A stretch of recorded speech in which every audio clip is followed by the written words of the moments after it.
20岁东北人，目前在台北，然后我是第一次来台湾当交换生，所以我来台湾之后我真的是大受震撼。我来这边，我就发现周围的年轻人，尤其是我来这边的同学的想法跟我就完全不一样。假如说我要提什么中华民国的话，这些概念也在他们那里是很模糊的。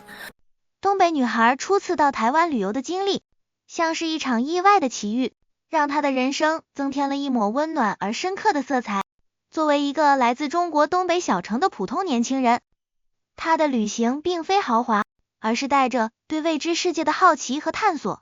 然而，她未曾料到，这趟台湾之行，竟让她的内心经历了一次强烈的震撼，甚至改变了她对生活的理解，初次踏上台湾的土地的感受。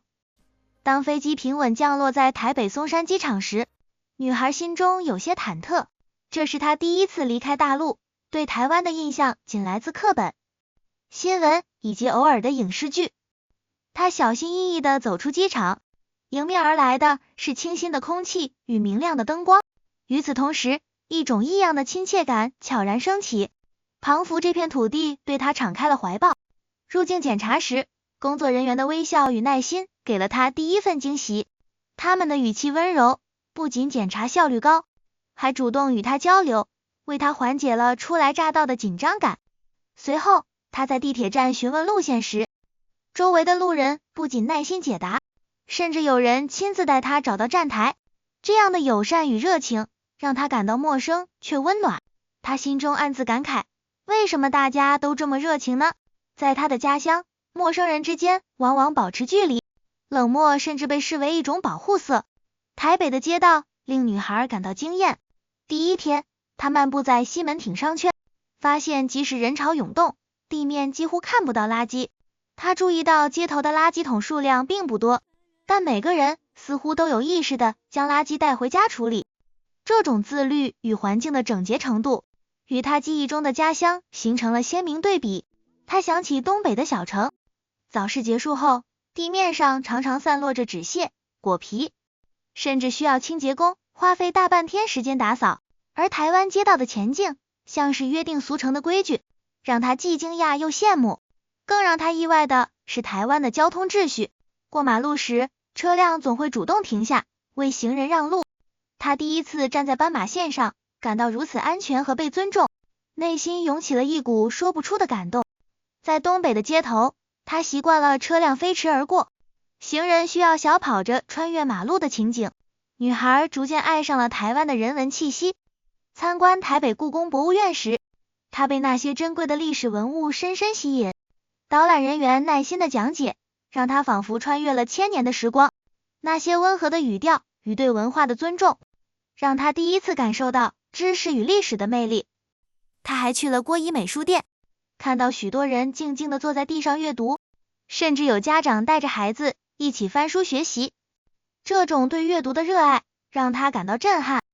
在家乡，书店更多是为购买教辅资料而设，很少有人像这样把书店当作心灵的归属地。台湾的夜市让女孩看到了另一种生活的美好。走进士林夜市时，迎面而来的是热气腾腾的小吃香味，摊主们热情的招呼，游客们熙熙攘攘，整个夜市充满了人间烟火的味道。她品尝了大肠包、小肠、蚵仔煎，还喝了清凉的芒果冰沙，每一口都让她感到惊喜。而更让她佩服的是，尽管夜市如此热闹，摊位周围却几乎见不到垃圾，摊主们会自觉地保持周围的前进，游客也不会随手丢弃食物包装。相比之下，她回想起家乡的大排档，虽然同样热闹，但地面上的油渍和垃圾总让人有些无奈。台湾夜市的前进与秩序，让她深刻感受到一种潜移默化的文明。旅行途中，女孩还发现台湾社会的开放与包容令人印象深刻。在咖啡馆里，她听到年轻人谈论社会议题；在公车上，老人们愉快地交流政治话题。这些场景让她倍感新奇，因为在家乡，这些话题通常不会出现在公共场合。一次偶然的机会，她与一位台湾当地人聊起了生活和社会的话题，对方语气诚恳，侃侃而谈，分享了自己的见解。这样的交流让女孩感受到思想的碰撞与启发，也让她开始重新审视自己过去的看法。旅行即将结束时，女孩坐在飞机上，回顾这一周的经历，内心满是感慨。她感到自己彷佛打开了一扇新的窗，看到了更广阔的世界。台湾的文明与温暖，让她不仅感受到震撼，更开始思考家乡是否也能变得更好。